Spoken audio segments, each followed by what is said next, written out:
What's up, y'all? Welcome to the Quarantine with Jesus podcast. My name is Keshawn, and we're on episode 5 of our series, Dear Christian College Student. So today we're talking about an interesting topic, get back up.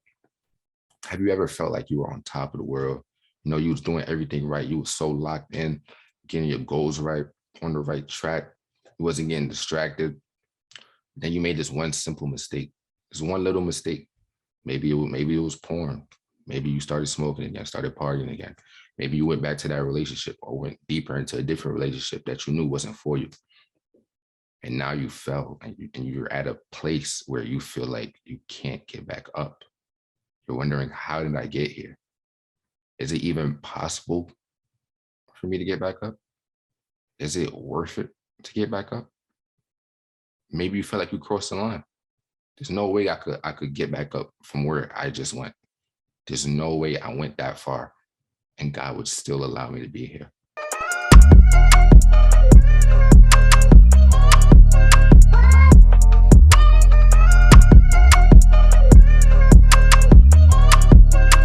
Sup, y'all? So I have 4 steps today on how to get back up. And I believe that if you really do these 4 steps, it will help you get back up and also give you insight so you can encourage others to get back up. Let's get right into it. So the first step is confession. What is confession? Dictionary definition of confession is just admitting your guilt of something, right? So, for example, a practical example is going to court saying you did a crime, or in prayer saying like, "Yo, God, I just sinned," or "I just did that, fell into porn," right, or whatever. But I want to challenge you to the thought that confession is much more deeper than just telling God that you did a sin. I want to raise the point to you that confession is the first cry for help. Confession is a cry for help. When you confess, you open the door to Jesus. You're telling him, I need you. I need you. I'm acknowledging that I'm nothing without you, that I make mistakes without you when I try to do it my own way. And I need you. An analogy for this is, Batman came out a few weeks ago. I don't know if you guys seen it yet. It's fire. I gotta go check it out. But there's something called a bat signal, which is a distress signal, right? So it'll be like there's a big like light thingy, like a big light, right? And it shoots like Batman's signal into the sky. He can see it from anywhere. It's a distress signal.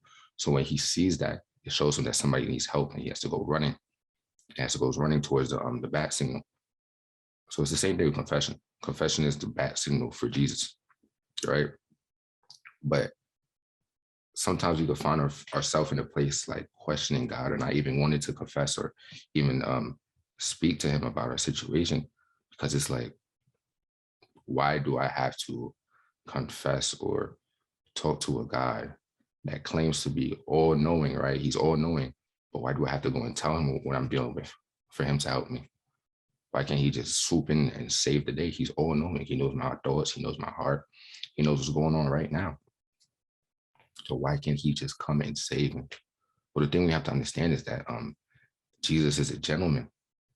Jesus is a gentleman. And I'm even reminded about this verse that I'm about to pull up real quick. It's Revelations 3:20. Let me pull that up real quick. Revelations 3:20.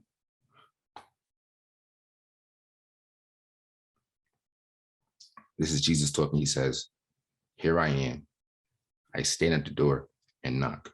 If anyone hears my voice and opens it, I will come in and eat with that person and they with me." So here's the thing: Jesus is a gentleman, right? He knocks at the door. He's not going to just barge in and kick the door in. You feel me? Like he waits. So in this verse, we see that confession is not confession. Conviction. Conviction is that first like call. Is that knock.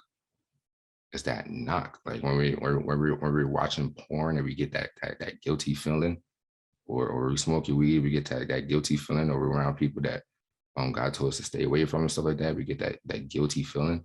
That's Jesus knocking on the door. When you feel that your spirit, like you heard God, when you feel like you did something wrong, that's the knock. That's the knock. He's saying, back to me. Let me in. Come, let me inside your life again, right? And that's the difference between condemnation and conviction. Conviction draws you in, it pulls you to God. It's telling you that you need to go back to God, go back to your first love. But condemnation is saying that you just did something wrong, you have to stay away from God. It pushes you away from God. So condemnation pushes away, right? And the condemnation pushes away, and conviction pulls you towards God, right? So after we confess, right, and we invite Jesus in, right, we open the door, we say, all right, you can come in. That's what happens when we confess. It's us opening the door to Jesus, that he steps inside, right? But the problem is, if you look at the verse, right, it says that he comes inside, right, and I will come in and eat with that person and they with me. But the problem is that once Jesus enters the room and he sits down at the dinner table with us and he's ready to chill and have fun and fellowship with us and work on us, and feel me? But the problem is that we don't allow ourselves to do that. We don't think we deserve to be at the table with Jesus. We don't think we deserve to be even sitting in his presence or reading his word or even praying to him. And the root of that problem is us not forgiving ourselves. And we had to forgive ourselves. We had to forgive ourselves. Forgiving yourself is simply just showing the same love and the same grace that God shows to you. You show that to yourself. Just like how we're called as believers to love, and forgive everybody else. We're also called to love and forgive ourselves.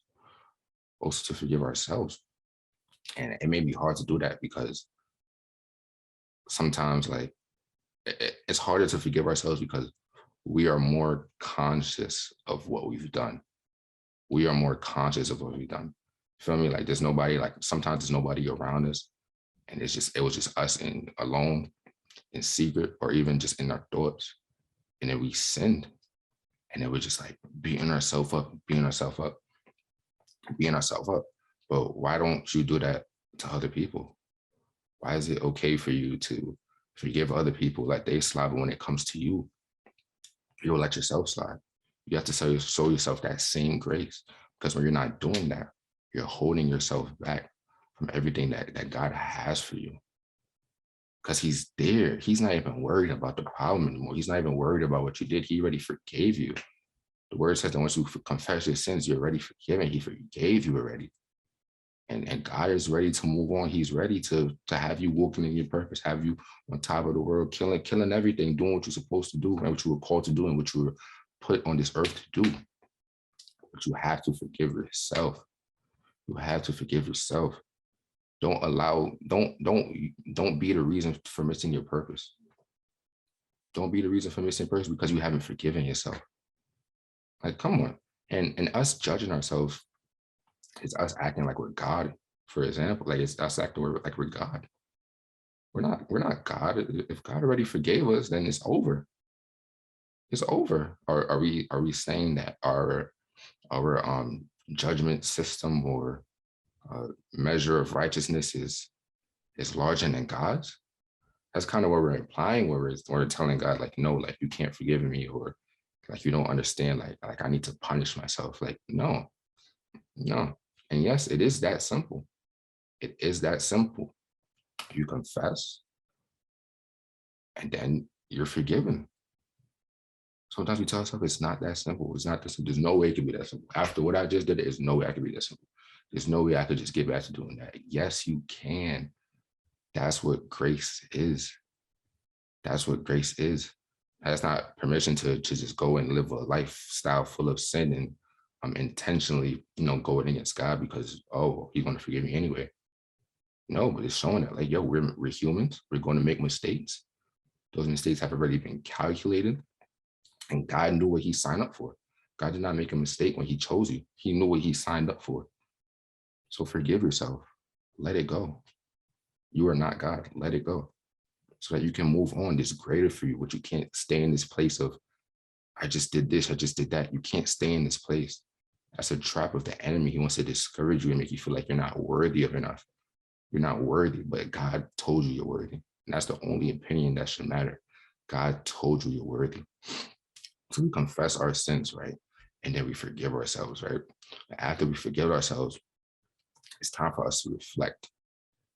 It's time for us to reflect. What does that mean? But by reflecting, I mean analyzing the situation. That's when we ask the question, okay, how did I get here? How did I get back to this place? Right. And now this is not the time to wallow in your sin and have like a pity party and feel bad for you. We're already past that. Remember, we already confessed. We forgave ourselves already. It's over with. Now it's how did I get here? So you figure out how to not make the same mistake next time, right? So you reflect, you analyze. Um, um, this is where you find out. Was it a certain person that triggered me? Was it a certain time of the night, time of the day that triggered me? Was it a certain show I watched that triggered me? What actually went wrong? Did I push a boundary? Was I toting the line? Was I entertaining a certain thought for months and not being intentional? And then I got here. That's what we. That's what this time of reflection is for. And in this reflection, it's time to invite God into it and invite your community into it. Invite God into it. That's prayer. You're asking God, yo, show me anything that's in my heart that's causing me to do this. You read his word, you get a conviction, you may get an aha moment, like, oh, that's what I've been doing wrong. This is why I keep falling into that trap or falling into that sin. You're asking God to uproot anything in your heart because the word says that our heart is evil and full of wickedness. So we got to keep cleansing it out day and night and denying ourselves. To give you an analogy for that, think about weeds and grass. Weeds continually grow. You have to keep cutting them down, cutting them down, cutting them down every single day. So it's the same thing with with our hearts. We ask God to reveal anything in our heart that needs to be changed. For example, you may find that you haven't forgiven somebody, which is causing you to act a certain way towards that person, or cause you to run away from what you're supposed to be doing because you haven't forgiven that person, right? And then after we reflect, this is the last and most important step of all. If you came this far in this podcast and listened to this, and you don't do this, you've wasted your time. Honestly, you truly wasted your time. After you confess to God what you're doing, you forgive yourself and you reflect, you analyze the situation, what went wrong, how did that go down, da da da. And now the last and final step is to do something about it. Do something about it. You analyze the basketball game, you realize that when I shoot from here, I miss, but I shoot better on this side of the court. So the next game, go and do better. Commit to making a change, commit to being better. Matthew 5:30 is another verse that I'm reminded of right now. Let me pull it up real quick. Matthew 5:30, I think. Yeah. Matthew 5:30. It says, and if your right hand causes you to stumble, cut it off and throw it away. It is better for you to lose one part of your body than for your whole body to go into hell. Now that's not talking about literally, oh, I gotta cut off my hand because I just masturbated, or cut off my eyes, take out my eyes because I just watched porn, or cut off my tongue because I just cursed and da da da. That's not what it's saying. That verse is all about boundaries, man. That verse is all about boundaries. What boundaries do I have to set so that I don't fall into the same trap over and over again? It may be a group of people you have to may have to stay away from. It may be a show you have to stop watching that's causing you to fall into lust and porn and temptation. It may be a certain time of the night, or that at a certain time I do not need to be on my phone. It's a setup. I do not need to be on my phone. So you analyze, right? And then you figure out those things, those boundaries that you need to set, and then you set those boundaries. You keep those boundaries. You keep those boundaries. You get back to the basics. Reading your word, praying, fasting, get back to the basics. Get back to the basics. And it's that simple. It's that simple. So you've fallen. You understand that it was wrong. You did what you did. You can't stay here. Confess, then forgive yourself. Reflect on the situation and get back up.